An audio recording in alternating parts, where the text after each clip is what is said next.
아, 이번 주 이제 지난주부터 주말부터 있었던 우리나라 국가대표 경기가 하나가 있습니다. 바로 이 WBC라고 하는 월드 베이스볼 클래식이라고 하는 이제 야구 시합이 있습니다. 나름 뭐 야구 월드컵이라고 하죠. 근데 사실 이제 우리가 예전에 한 20년 전, 17년 전에는 좋은 성적을 거뒀지만 최근 한 십몇 년 동안은 좋은 성적을 거두지 못하고 예선 탈락을 했습니다. 이번에는 이제 아주 극적으로 이제 본선 라운드라고 할 수 있는 이 경기에 이제 가서 이제 미국에 이제 도착했다라고 하는 뉴스를 듣게 됐습니다.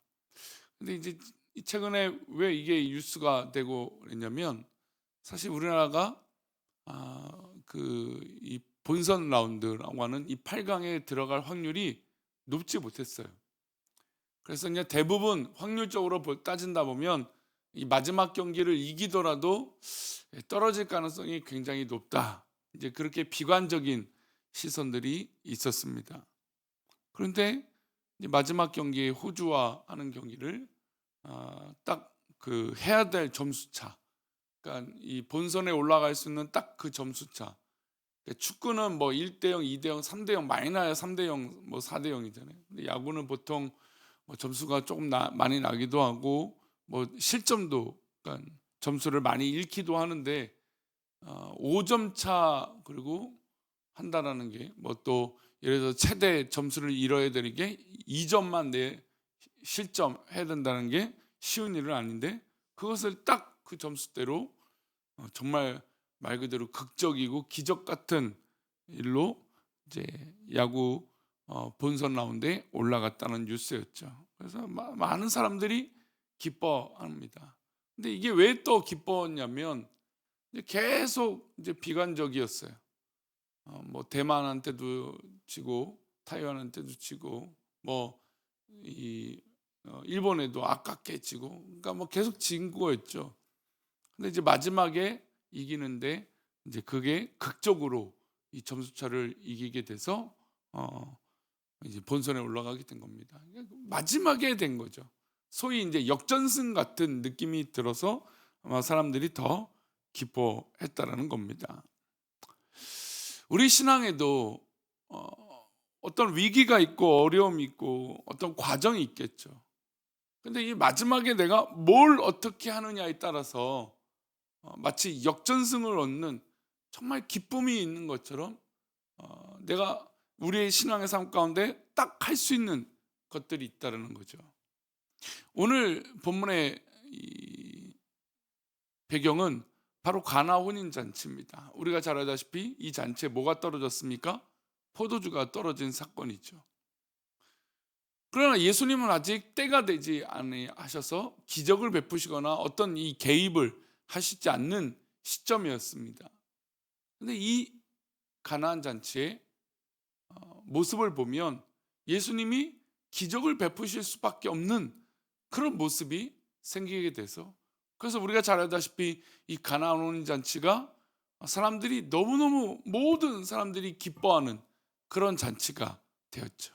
왜 그런 잔치가 되었을까요? 우리 그 말씀을 한번 이 새벽에 잠시 말씀으로 나누고자 합니다. 우리 1절과 2절을 한번 보겠습니다.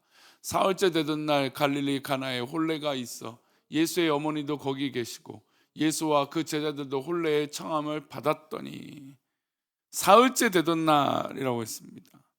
보통 이 이스라엘 민족의 혼인 잔치가 한 일주일 정도 함께 잔치를 하고 먹고 함께 막 그렇게 하는 겁니다. 왜냐하면 이제 그 당시 걸어서 올 수 있는 거리, 그러니까 이스라엘 민족의 저녁에 거기서부터 이제 걸어와야 되잖아요. 걸어와야 되는데 최대치가 일주일이니까, 그래서 잔치를 한 일주일 정도 하게 되면 이제 멀리 떨어져 있었던 사람들도 이제 이 올 수 있는 이 기간을 일주일 동안 한 게 된 것입니다. 사실 우리나라도 뭐 굉장히 잔치가 길죠. 뭐 어떤 식이 있거나 뭐 어떤 이 집안에 어떤 일이 있으면 굉장히 긴 시간 동안 잔치를 벌였습니다. 근데 이스라엘도 역시 그렇게 했는데, 예수님이 사흘째 되던 날에 그곳에 가시게 된 것입니다. 사흘 잔치, 사흘쯤 되면, 이 잔치가 3일째 되면 뭐 잔치가 아주 그냥 무르익고 많은 사람들이 이제 몰려들기 시작할 때쯤이었던 것이죠. 근데 이 잔치에 문제가 발생되었습니다. 우리가 알다시피 포도주가 떨어진 거죠. 3절 한번 보겠습니다. 포도주가 떨어진지라 예수의 어머니가 예수에게 이르시되 저들에게 포도주가 없다 하니, 포도주가 떨어졌습니다. 아니, 포도주가 떨어졌는데 예수님의 어머니 마리아가 예수님에게 포도주가 떨어졌다 이 얘기를 하고 있는 것이죠. 그 당시 이 지역에 그리고 혼인잔치에는 포도주가 아주 필수적이었습니다. 포도주가 없으면 혼인잔치를 더 이상 이어갈 수 없는 것이죠. 예로부터 내려오는 혼인잔치 풍습의 포도주는 흥을 불러일으키는 중요한 음료였습니다. 그런데 이 중요한 포도주가 사흘째 되는 날 똑 떨어진 것입니다. 아직까지 어떻게 보면 혼인 날까지 하면 닷새가 남은 거죠. 7일 동안 잔치하고 그 다음날 8일째 되는 날 결혼식을 하니까, 혼례를 하니까, 그러니까 5일이나 남은 거예요. 근데 포도주가 떨어졌죠. 성경에서 말하는 포도주는 기쁨이라고 하는 의미를 가지고 있습니다. 그러니까 우리 인생의 여정으로 본다면 이 긴 여정 동안 갑자기 기쁨이 사라진 거예요.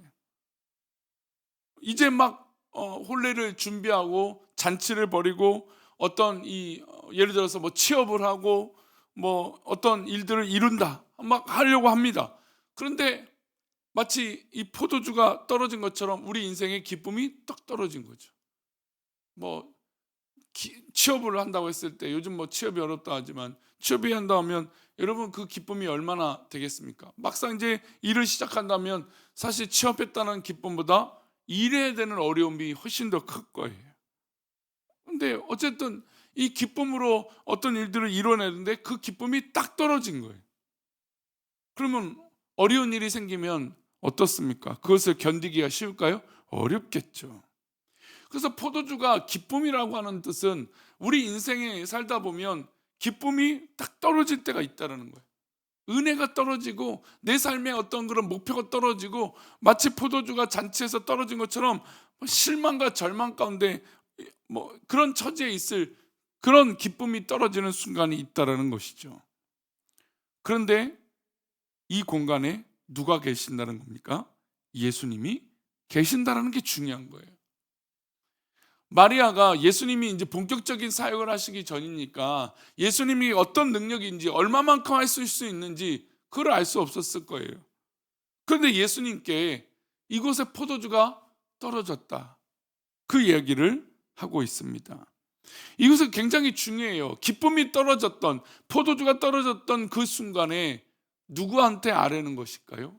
예수님께 아뢰는다는 것은 우리 인생에 굉장히 중요한 문제입니다. 신앙생활 잘하고 주님 모시고 있음에도 불구하고 여러분 우리 삶 가운데 포도주가 떨어질 수 있다는 것이죠. 여러분 그때 우리는 누구를 찾아야 될까요? 바로 기쁨의 근원 되시는 주님을 찾으시는 겁니다. 예수님의 어머니 마리아는 이 문제를 가지고 주님께 가지고 나아갑니다. 이들에게 포도주가 없다고 말합니다. 그 후에 마리아는 하인들을 불러놓고 예수께서 무엇을 말하든지 그대로 하라고 가르치고 말했습니다. 드디어 예수님이 하인들에게 이렇게 말씀하세요. 우리 7절과 8절입니다. 예수께서 그들에게 이르시되 항아리에 물을 채우라 하신즉 아기까지 채우니 이제는 떠서 연회장에 갖다 주라 하심에 갖다 주었더니. 이 말씀이 단순하게 보이지만 여기는 누구의 순종이 있을까요? 하인들의 순종이 있죠. 그리고 하인들의 선택이 있습니다. 하인들이 뭐 예수님에 대해서 얼마나 알고 뭐 어떤 상황이 있겠습니까? 그런데 마리아 이야기를 듣고 하인들의 선택은 예수님의 말에 순종해 보겠다라는 것이었죠. 그리고 잔치집에 포도주가 떨어졌다는 것은 하인들에게도 비상 상황이었습니다. 포도주가 떨어졌으니까 하인들은 선택을 했습니다. 각자 양동이에 손을 들고 집 밖으로 가서 포도주를 떠오는 게 아니라 물을 떠와서 그 항아리에 물을 담는 것이었습니다. 어떻게 보면 이제 선택을 해야 되는 것이죠. 이게 뭐 물을 떠서 이 항아리 왜 부을까? 물론 마리아가 하라고 했으니까, 부탁을 하고 그렇게 하라고 했으니까 그 말을 듣겠지만, 이 포도주 항아리에 물을 붓는다는 건 누가 봐도 이상한 행동인 것이죠. 근데 그 순간 이 하인들은 마리아의 말에 선택을 하고 예수님 말씀에 순종을 하겠다고 결심을 한 것입니다. 하인들은 예수님의 말씀에 순종하기로 결단합니다. 그리고 더 어려운 순종이 남아 있습니다. 예수님께서 이 돌 항아리 이 6에 물을 가득 채우라고 하시고, 이제는 그 물을 뭐라고 하냐면 다시 떠다 주라는 겁니다. 아니, 그냥 물을 떠다 주는 거라면 그냥 직접 떠다 줘도 되잖아요. 근데 그걸 항아리에 담았다가 다시 떠다 주라고 하니까 도무지 이해하기 어려운 것이었습니다. 하지만 이들은 그 예수님의 말씀에 순종을 하게 되는 거죠. 그러니까 우리가 여기서 순종을 그냥 항아리에 물을 채우라라는 것에 이 순종의 1차적인 것으로 이해를 하고 있지만, 사실 이 하인들은 여러 번 순종을 하고 있는 거예요. 왜냐하면 그 항아리에 뭘 부었습니까? 본인들이 부었잖아요. 본인들이 뭘 부었다는 거 알고 있습니까? 물을 부었다는 걸 본인들이 누구보다 잘 알고 있습니다. 근데 포도주가 떨어진 이 연회장에 물을 다시 떠다 주라는 건 더 이상한 행동이었습니다. 그런데 이 하인들은 예수님 말씀에 그대로 순종했던 것입니다. 연회장에게 맹물을 갖다 주었는데 놀라운 역사가 일어나기 시작합니다. 9절과 10절입니다. 함께 읽겠습니다. 연회장은 물론 물로 된 포도주를 맛보고도 어디서 났는지 알지 못하되 물 떠온 하인들은 알더라. 연회장이 신랑을 불러 말하되 사람마다 먼저 좋은 포도주를 내고 취한 후에 낮은 것을 내거늘 그들은 지금까지 좋은 포도주를 두었도다 하니라. 그러니까 지금 하인들의 입장에서도 보니까 지금 물을 떠다 준 거예요. 근데 물을 떠다 줬는데 그 물을 마시는 사람들이 아무 말도 안 하는 거죠. 이상하다. 이 상황을 보고 있는데 연회장에서 사람들이 이 물을 마시고 나서 너무 감동을 한 거죠. 감동을 하면서 이 잔치의 주인공인 신랑을 부릅니다. 보통 잔치를 하게 되면 맨 처음 좋은 포도주를 두고 나중에는 이제 조금 어느 정도 치기도 있고 하니까 뭐 좋지 않은 포도주를, 좀 낮은 포도주를 내어도 아무 문제가 없었어요. 근데 그때는 이미 취한 상태니까 뭘 먹는지 알 수 없는 거죠. 근데 이들은 오히려 더 좋은 포도주인 것을 느끼고 놀랐던 것입니다. 보통 이 잔치집 가면 그랬으니까.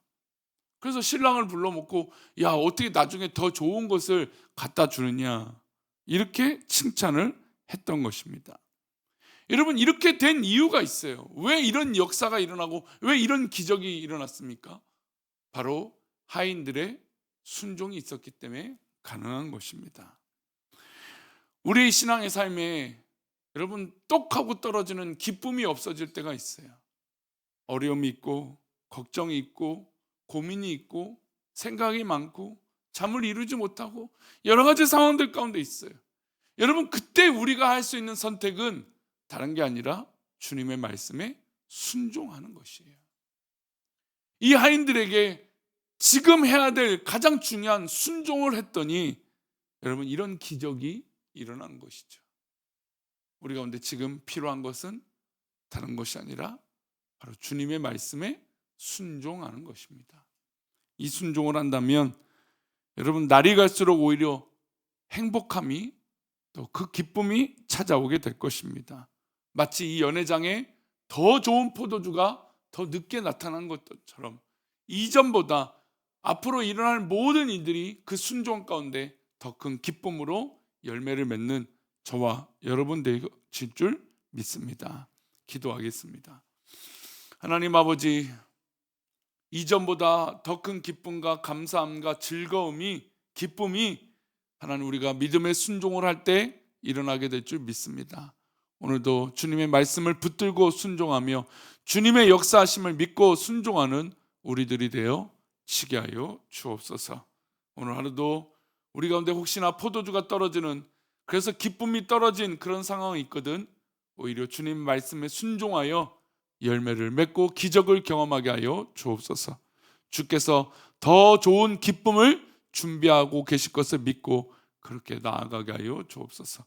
인도하여 주실 것을 믿사오며 예수님의 이름으로 기도 올려옵나이다. 아멘. 하늘에 계신 우리 아버지,